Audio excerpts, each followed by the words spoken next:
8h30 avec Olivier Tomazzoli. Dans le cadre de sa campagne de sensibilisation au métier des soins de santé, le centre hospitalier Rennes-Astrid Malmedy organise les 5 et 6 avril prochains 2 journées portes ouvertes à destination des élèves du secondaire supérieur qui voudraient en savoir plus sur ces métiers pleins de sens et d'avenir. Au programme, première approche de ces différents métiers, ateliers pratiques, expo photos, échanges avec le personnel soignant et séances de questions-réponses. Intéressé? Réserve vite ta place via le formulaire en ligne disponible sur le site schram.be ou par téléphone au 080 79 37 30.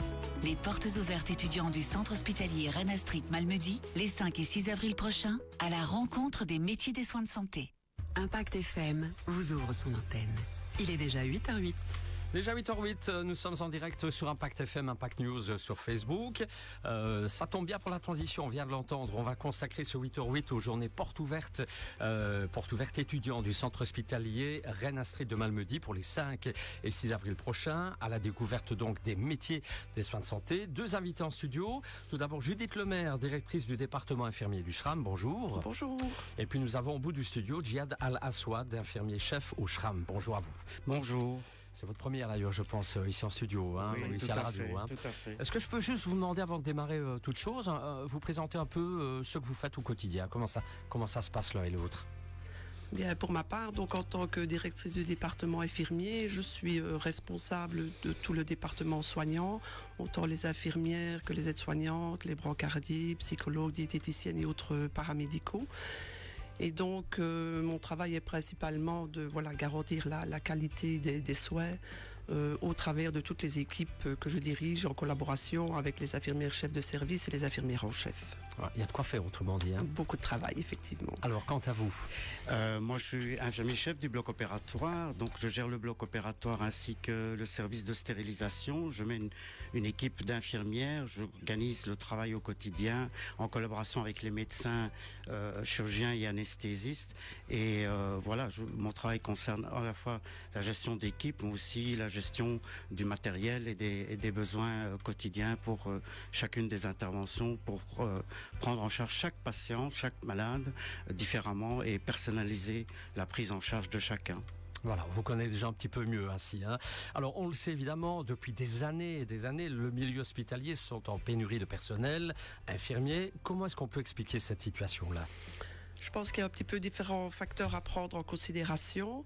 Il y a d'abord eu l'allongement des études d'infirmières qui, en passant de 3 ans à 4 ans, a fait en sorte qu'il y a eu un déficit de recrutement en 2020, puisque à ce moment-là, il n'y a pas eu de sortie en juin de nouvelles diplômées. Et est arrivé aussi en même temps, justement, la crise Covid qui a fait que de nombreux professionnels de la santé, en fait, ont été surmenés et certains ont quitté la profession en raison de la surcharge de travail ou de l'épuisement qui était lié à cette crise sanitaire. Et puis il est vrai que les conditions de travail sont parfois difficiles, ce qui entraîne une image négative de la profession et ça n'encourage pas les jeunes à se lancer dans la profession. On a vraiment mieux cerné le problème depuis l'histoire du Covid, finalement. Oui, certainement. Ça a vraiment été, je pense, un tournant. Ça a été vraiment des moments très, très difficiles à traverser et ça a laissé des traces et ça en laisse encore maintenant. Alors, est-ce que le SRAM est également confronté à cette problématique-là et si oui, à quel point et quel type de personnel est manquant finalement, sous quel ordre de grandeur? Oui, donc effectivement, notre hôpital, mais que je pense comme tous les hôpitaux de Belgique et voire ailleurs en Europe, on va faire face à cette pénurie. La situation à Malmedy est assez fluctuante. Ainsi, moi, j'ai la chance depuis le début de l'année d'avoir quand même pu engager 6 infirmiers. En fait, ce sont soit des infirmiers qui sortaient de l'école ici fin janvier, d'autres qui changent d'établissement, donc ce qui aggrave alors peut-être chez nos collègues hospitaliers, ou alors des infirmiers qui avaient quitté le métier et puis qui réintègrent après une année passée à faire autre chose, qui reviennent vers les soins. Donc malgré ça, c'est vrai que la situation reste critique pour certains services et je suis toujours à la recherche de personnel d'infirmiers spécialisés en gériatrie, pour les soins intensifs ainsi qu'en pédiatrie. À côté de ça, parfois je me vois aussi dans l'obligation de refuser des candidatures quand j'en ai trop dans certains services, comme par exemple pour le service d'urgence qui reste un service fort prisé. Et puis face à ça, nous devons aussi faire face à des absences liées à des absences programmées, des agents qui doivent se faire opérer, et puis des maladies quelquefois de courte durée, mais qui dans ce contexte difficile, il devient vraiment difficile de trouver des remplacements. Alors, on a vraiment besoin de chaque personne, autrement dit, dans ce domaine, c'est clair. Alors ce groupe de travail dont vous faites partie au sein même de l'hôpital s'est formé pour tenter de remédier à ce problème. Quelles ont été les pistes d'action? Dites-nous un peu. Ça a commencé en 2024. Ce groupe de travail s'est réuni avec Valérie Marquet, qui est infirmière-chef en radiologie, et Nathalie Bastin, qui est infirmière ICANN dans notre centre hospitalier. Nous étions tous les quatre avec Madame le maire au sommet autour de la table. Nous avons déjà rencontré les écoles secondaires l'année dernière à la demande et avec beaucoup de plaisir, une école qui organisait une journée métier, et donc nous avons été invités à cette journée. Nous avons aussi, en collaboration avec le réseau hospitalier et nos collègues d'autres hôpitaux, été au salon du CIEP à Liège, où nous avons été représentés très bien et très fort, et nous avons pu à ce moment-là rencontrer des jeunes en recherche d'emploi, en recherche de travail, d'orientation professionnelle, et nous avons pu échanger lors du CIEP. Vraiment, c'était vraiment extrêmement intéressant, chose qu'on a réédité cette année. Ensuite, nous avons une démarche plus importante. Nous avons créé 5 capsules qui tournent en boucle pour le moment sur les réseaux. 5 capsules pour expliquer quel était notre métier et pour expliquer un peu, je dirais, aller à l'encontre de ce qui peut être dit par tout un chacun d'entre nous en ce qui concerne ces métiers, en ce qui concerne le stress, les horaires, etc. Ces capsules sont diffusées actuellement. Nous avons aussi créé un flyer qui est intitulé « Les soins de santé, un avenir riche de sens », ce qui est très important qu'on distribue au moment de nos rencontres avec les étudiants.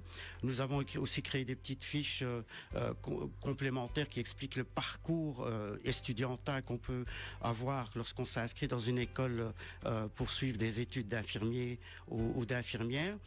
Et aussi, nous avons une démarche actuellement d'aller à la rencontre des étudiants dans les écoles secondaires supérieures.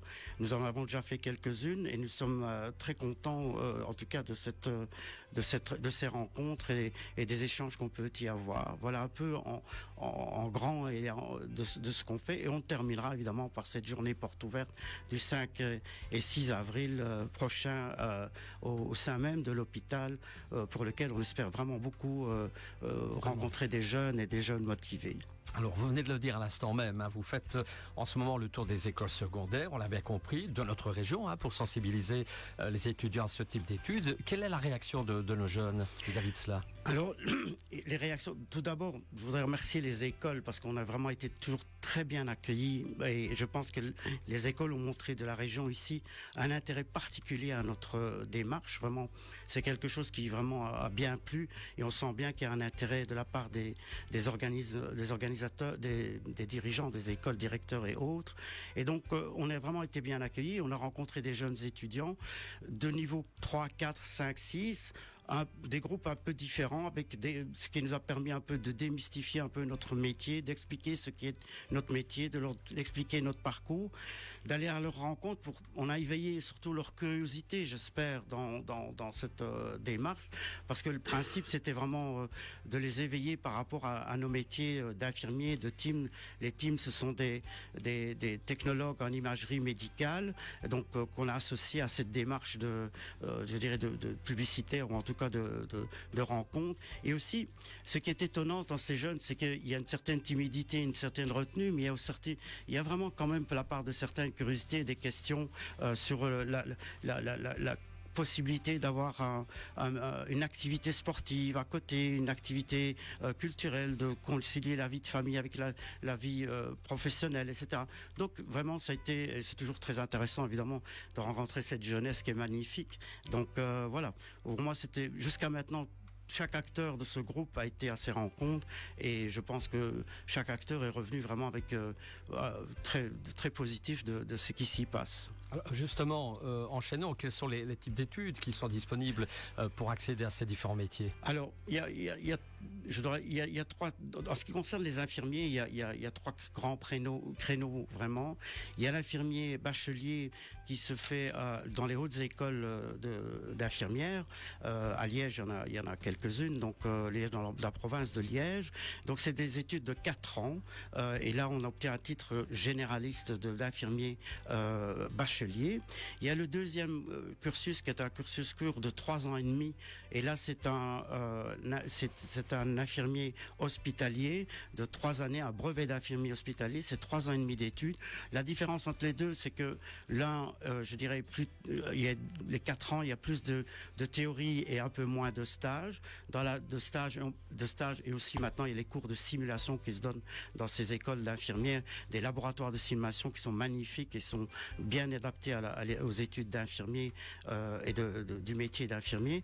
Par contre, les brevets d'infirmiers en 3 ans et demi, ils ont peut-être plus de stages que de cours théoriques, mais le diplôme, la finalité du diplôme permet de travailler comme l'un ou l'autre dans tous les services et tous les services de soins de santé en qualité d'infirmier. Et puis il y a un troisième créneau qui est le créneau des infirmiers formés dans des écoles d'adultes.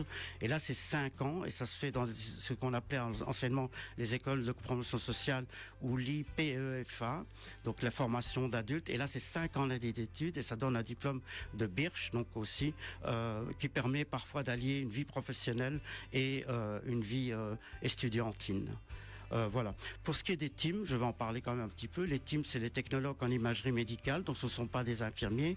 C'est 3 ans d'études, c'est un cycle court, c'est un diplôme supérieur aussi, et ça permet aussi d'accéder à un métier en radiologie qui permet de prévenir, en tout cas de préparer le patient à aux examens d'imagerie médicale, mais aussi de faire toute la technique de l'imagerie médicale en prévision du diagnostic de pathologie ou autre, et permettre aux radiologues, en tout cas, de pouvoir interpréter ces images. Donc c'est un métier vraiment assez récent, donc, mais pas de l'année dernière, mais assez récent, et qui est aussi important dans notre système de soins de santé, dans le système hospitalier.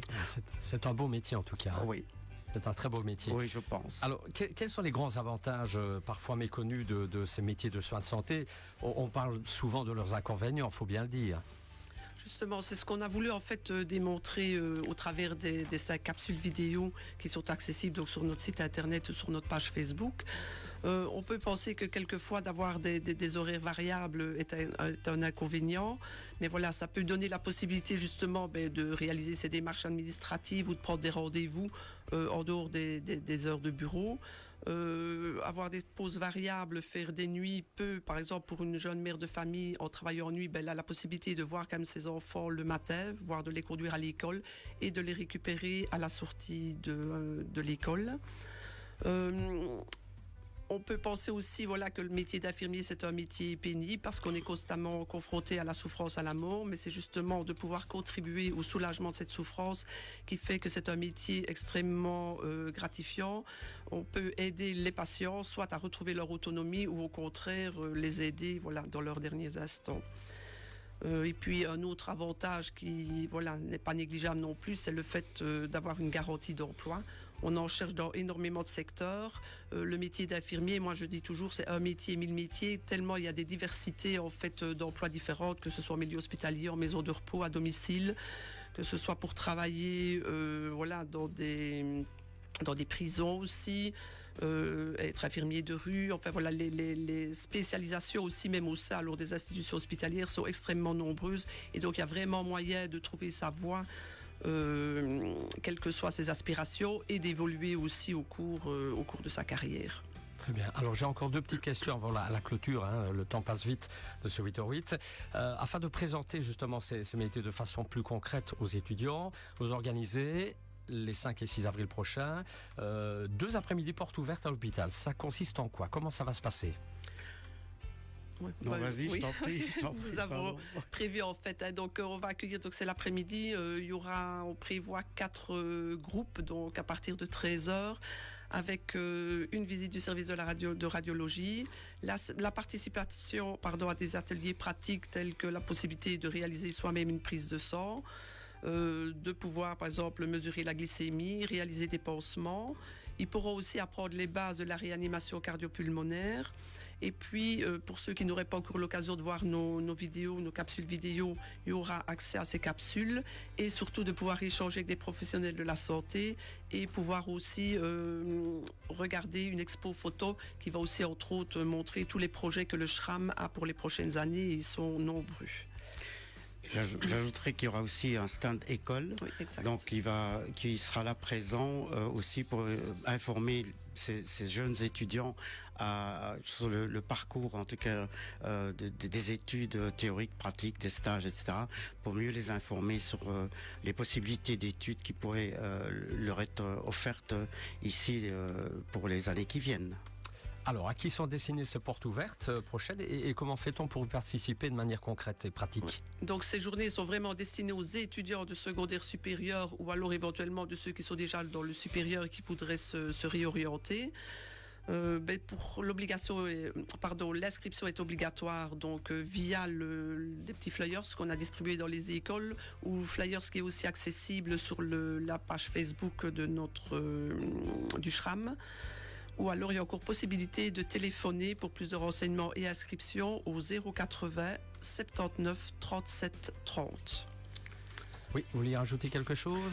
À cette journée, c'est vraiment très important de s'y inscrire parce que les groupes vont être accompagnés de professionnels de la santé. Ce sont des professionnels de la santé de l'hôpital qui vont accueillir, qui vont expliquer, donc des infirmiers, des infirmières et des technologues qui vont expliquer tous ces modèles de soins. Mais c'est important de s'y inscrire parce que les groupes vont être pris en charge par une personne à différentes heures et les ateliers seront vraiment, je dirais, distribués à chacun au fur et à mesure du parcours de chacun de ces groupes. Donc, j'ai qu'un mot à vous dire, venez, et vraiment ça nous fait plaisir de vous rencontrer pour vous expliquer quel est notre métier, comme il peut être beau et passionnant. Voilà, certainement. Donc, porte ouverte les 5 et 6 avril. C'est un métier qui a du sens, le domaine des soins de santé, on l'a bien compris tout à l'heure. Moi, j'ai retenu sécurité d'emploi, apprentissage permanent, secteur en constante évolution. Bref, il y a beaucoup d'avantages et on espère qu'on a donné justement l'envie à ces jeunes qui nous écoutent ce matin et qui peuvent nous revoir en rediffusion sur la page Facebook. Je vous laisse le tout dernier mot de la fin avant de partir. Un mot chacun? Mais voilà, moi j'espère, comme vous venez de le dire, que ça va susciter des vocations et c'est avec plaisir que nous vous attendons donc le week-end du 5 et 6 avril et même en dehors de ces jours-là, il ne faut pas hésiter à prendre contact entre autres donc, avec notre infirmière ICANN, qui est l'infirmière chargée de l'accompagnement des nouveaux et des étudiants et qui peut organiser des journées d'observation pour celui qui voudrait vraiment découvrir le métier vraiment dans toute son action. C'est ça. Moi, je dirais en un mot, les métiers de soins, les métiers d'infirmiers et de soins en général et de soignants, etc., ça reste un métier d'avenir et un métier vraiment passionnant et motivant. Vraiment, moi j'y crois et j'y croirai toujours. Croyons-y à fond. Allez, un grand merci à vous d'être passé dans le 8h08.